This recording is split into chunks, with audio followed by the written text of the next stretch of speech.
people are making their way back to their seats. I think I'm working on a longer poem about a guy who is in extremis, I guess we would say, and during this reverie that he finds himself in this weird, I guess, liminal space, his mind flashes over his life and on a lot of his friends and people that he knows and loves. And I don't know, I've reached this age now, and this just occurred to me. I was at a conference recently and saw some friends, and we were talking, and everybody that we referred to, we realized was no longer with us. It was really sort of sobering. And so there's an elegiac kind of cast, I think, to a lot of the fragments that are emerging in this poem. And I'll just read it. It's really just a sketch, but it's for a friend of mine, a poet named George Green. George has an angel's face, and angels, it seems, never sleep. They read by the stove at night with a pan of water to moderate the dryness. A pigeon purrs outside the blackened window, and the guano of countless years splatters the stone sills. Too high and too low were never friends. The soul passed out on the tiles, or the giddy lightness of wingless flight, both hard. Here you are in the window of the bean on First, 2 blocks from your place, light on your face, watching the passeggiata, an ordinary warmth and strong coffee, and girls like Helen bringing the city to its knees in the siege of early spring. Please don't die before this song is done. Let it precede you. Instead of concrete, a community garden to ourselves.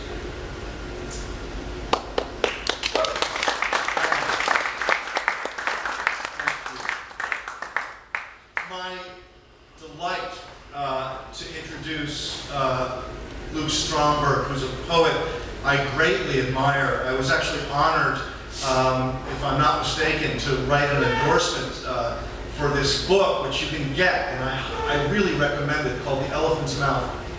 Amazing book of poems.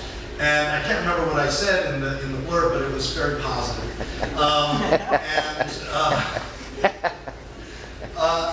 Luke and I have known each other for many years now. This is his debut collection, which we've been waiting for a long time. It was recently published by Kelsay Books. His poetry and prose have appeared in the Philadelphia Inquirer, in Smartish Pace, the Hopkins Review, Dark Horse, Think Journal, the Raintown Review, and several other venues. He serves as the associate poetry editor for the literature and culture blog E-Verse Radio, which I also recommend to you. Check it out online. It's daily or weekly filled with wonderful poems and articles. But more immediately, our delight will be to hear from Luke himself. Let's welcome him now.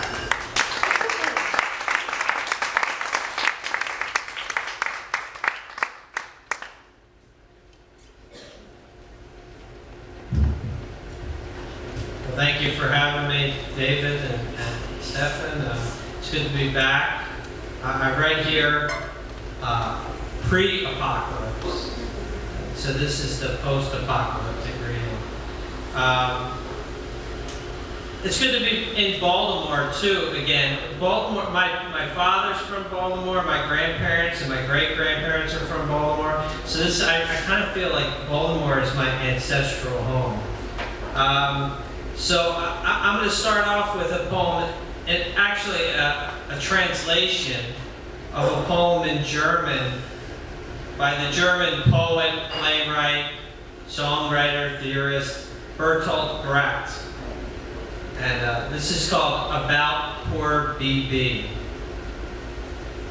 I, Bertolt Brecht, came from the Black Forest. My mother took me to the city when I lay inside her womb. and yet the chill of the forest will stay with me until my dying day. In the asphalt city, I feel at home, from the start provided with every modern sacrament, with newspapers and tobacco and good brandy, mistrustful, idle, but mostly quite content. I'm polite to all the people I meet. I wear a derby hat because that's what they do. I think they sure are funny smelling animals. And then I think, who am I to care? I'm one too. In my parlor's rocking chairs, sometimes you'll find a couple women letting the morning pass them by. And I'll look at them indifferently and say, in me, you have a man on whom you can't rely. Toward evening, it's the boys who come to visit. We address one another as gentlemen. They prop their feet up on my coffee table and say, things will get better. And I don't ask them when. In the gray light of the dawn, the pine trees piss, and their vermin, the birds, begin to loudly cheep. At that hour, in the city, I finish my drink, then toss the butt of my cigar, and worried, go to sleep. We've settled here, a trivial generation, in houses we thought would be invulnerable. So too, we've built skyscrapers on Manhattan Island and ocean antennae that should not be possible. What will remain of this city is what blew through the wind. The house makes merry. The feast is gone in a second. We know that we are only provisional, and that after us will come nothing that need be mentioned. When the earthquakes come, I hope that I can keep my Virginia hot, but not too bitter though. I, Bertolt Brecht, brought from the forest to the city inside my mother's womb some years ago. Thank you. So most of the poems I'm going to be reading from my book just came out, The Elephant's Mouth. I have some copies if anybody's interested. So I'm going to begin with a poem that I read here last time. I was one of the featured readers, and I read it here, and Stefan took it for Smartish Pace, which I was very grateful for. And then he nominated it for a pushcart prize, which was really cool. So I'm going to read that poem. It's called On Not Attending Church. Church, I'm sad to say, is boring. I can admit it now. All that up and down for listless singing over blaring organ music, the pastor straining at the pulpit, it feels a little less than sacred. We sat up in the balcony, my family and I, in a row of aluminum folding chairs most Sundays of my younger years. I felt a sense of duty then that lingers as a guilty feeling when I sleep until 11 on Sunday mornings now. I'll still show up for Christmas Eve or Easter to stick a 20 in the plate and wonder why God's famous grace hasn't swelled my meager heart. But I stay greedy with my life. I asked my dad one time, as he stood shaving by the bathroom mirror, what heaven would be like. He stirred his razor in murky water and told me, no one really knows, son, but we'll all be together there, you, me, your mom, your brothers, and we'll rejoice and praise God's name forever, knowing that he loves us all. Doesn't that sound wonderful? It sounded a lot like church to me. I pictured the saints in folding chairs or crowding wooden pews, a service lasting in eternity, without a cookout to look forward to, and tried to hide my disappointment by feeling that there must be more. I've always wanted something more, from church, from work, from love, Too often my life resembles a tasteless meal. I pick away, feeling bored, pretending that I'm satisfied, and leave the table hungry still. But surely, it's better to go to church than watch the Sunday shows. Who knows? The hound of heaven may catch me yet. I read red-letter text with longing, hoping that it finally will. Meanwhile, the boring churches wait.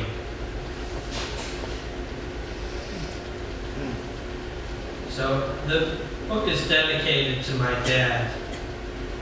And a number of the poems mention my dad. I'm probably going to read a couple more that do. That poem mention my dad. They're not all autobiographical, but a lot of them are. And this poem is about my dad. He passed away a few years ago. He had ALS, Lou Gehrig's disease. It's a neurological disease that attacks your muscles. Your muscles just stop working, basically. And I wrote this poem about that. It's called My Father's Hands. My small child hand held the hand of my father. His palm was creased like a well-worn piece of leather, calloused in spots and burned red from the sun. My father's hands were hands that got things done. They looked so mighty, fleshy and deeply veined, and seemed to me the secret of manhood explained. But what are my hands? They're not my father's kind. Grown older, not up, I feel I'm groping blind. His fingernails, with their small lunar crescents, come back as his, and not some convalescence. But I tended to them once, his hands then pale, atrophied, surprisingly so frail. They hung there limp, unable to close or bend, nor could he speak or even smile in the end.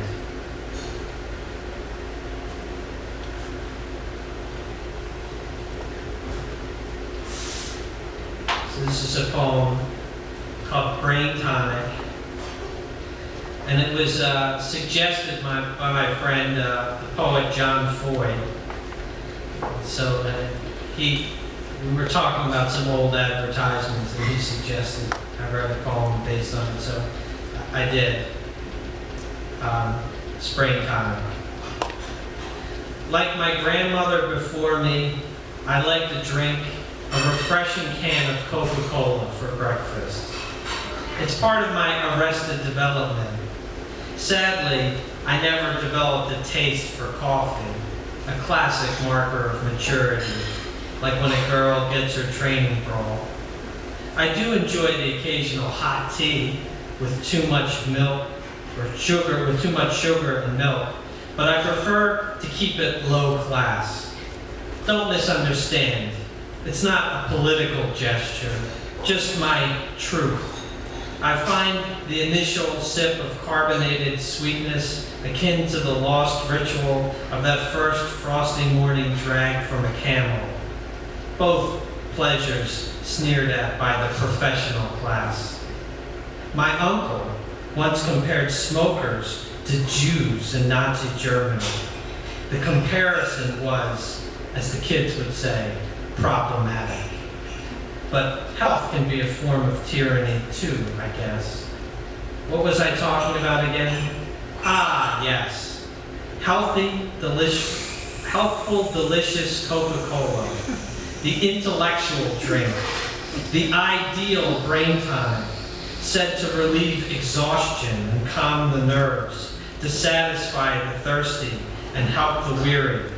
Like Trump, I drink several cans a day and sometimes feel powerless with rage.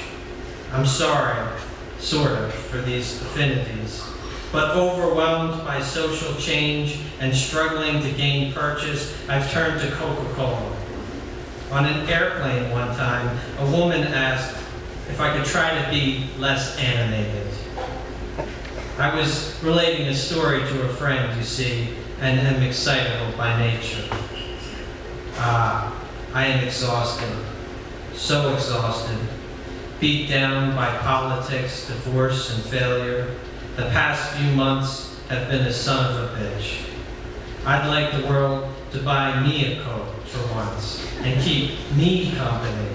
It's the real thing that I want today. The real thing. The real thing.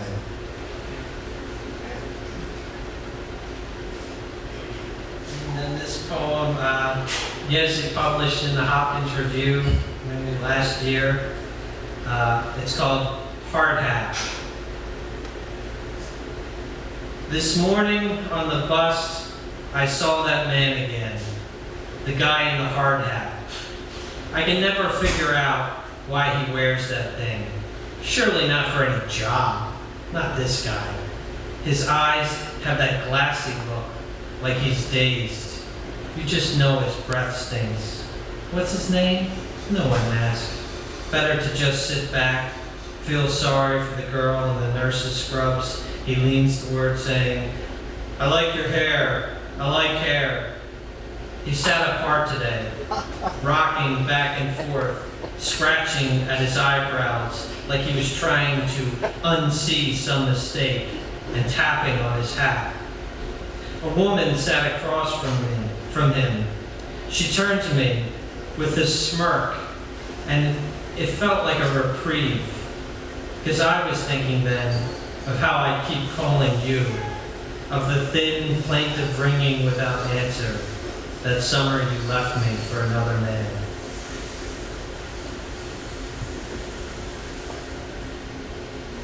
This is a blank verse sonnet, so I don't know if it's a sonnet or not. Does it still count? Yeah, why not? It's called On Being 26 in Your Hometown. While stranded in traffic, she thought how she was trapped, beset by cars of desperate commuters. The sun on distant buildings, a watchfire's glow. Beyond them, in the dreamed-of world of change, a girl, much like herself, was making good. But she feared she might never move, might die there locked in her car, with Billy Joel still on. 3 crows perched on a dumpster seemed to wait. Well, anyway, she lived. Thank God for that. But that feeling of being stuck, stopped, prevented from becoming the girl she swore she was, remained all night so that she felt behind the wheel still strapped in for that long ride that took her nowhere and never brought her back. And I'm going to end with, this is the poem, this is the title poem from the book. It's called The Elephant's Mouth. What's it take to join the circus? My father asked. A gang of workers were putting up a tent, big hammers ringing on the pegs in rhythm. I'm thinking that I'd like to join up with you guys. This was 45 or thereabout, I guess, when the circus used to come to town each year. My father was just a boy then, 8 or 9. Their train would rumble past his house on Guilford Road. Well, to join the circus, one offered, you gotta be brave. He leaned on his hammer and mopped his brow with his shirt. Are you brave, kid? He asked, appraising my father, who, conscious of the chuckling men, answered, I'm brave. Enough to stick your head up in an elephant's mouth? The workers gathered, happy for a break. I ain't afraid, he said, a bit less certain. Well, come on then, I know just the elephant. The animal was penned up in a tent nearby. Pulling back the flap, the man said, You're sure? I'm sure, my father said, not sure at all. Not when he saw it stamped its mud-splattered feet. Held by his knees, My father was raised up to its mouth, and he did it, stuck his head inside, to the delight of all the roaring men. Then, eyes shut tight, pulled free, his bravery made clear. Whatever my father felt inside that creature's mouth, I'll never know. I've looked at elephants chewing grass or slack-jawed in repose and wondered, is it hot in there? Do they have teeth? My eyes were closed, my father says. I can't remember. I try to place myself within that tent. You weren't even thought of then, he laughs. I was a different person. So much has happened since. He thinks they said that he should come back when he was older, that he was grade A circus material, and gave him passes to the show that night, which must have been at least a little disappointing. How does a kid go back to St. Cyril's after that? Desk of unworldly children blotting ink, a sister with her yardstick in the aisle, the wide blackboard that seemed to bar the way to fun. Within a few brief days, the tents were all brought down, and then the neighborhood was taken back by normal people and their normal task. No snakeskin man walked to the corner store for smokes. One of the hardest things I've ever had to do was to let go of my belief, long held, that I was set apart for something special, blessed by distinction, like a high-wire trapeze artist. And, to be honest, I'm not sure I have let go. The illustrated woman haunts my nights with promises of some lost and unclaimed life. I have to will myself to go to work each day. But sometime in his 20s, my father married my mother. He sold his red hot rod convertible and then acquired a mortgage and raised 5 boys. For 30-some odd years, he worked for the school district. Today, my father lives just blocks from Guilford Road. No tent has gone up in the field for decades. The train line that ran through is long since gone, and he hardly can remember that elephant at all. Thank you.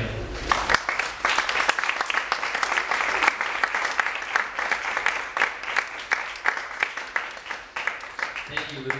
That was wonderful. I've really enjoyed all the new poems that I've heard, and I'm excited to get your book today and read the rest of them this week. So thank you very much for, and thank you for coming from Philly today. Like, it's no short trip, so thank you.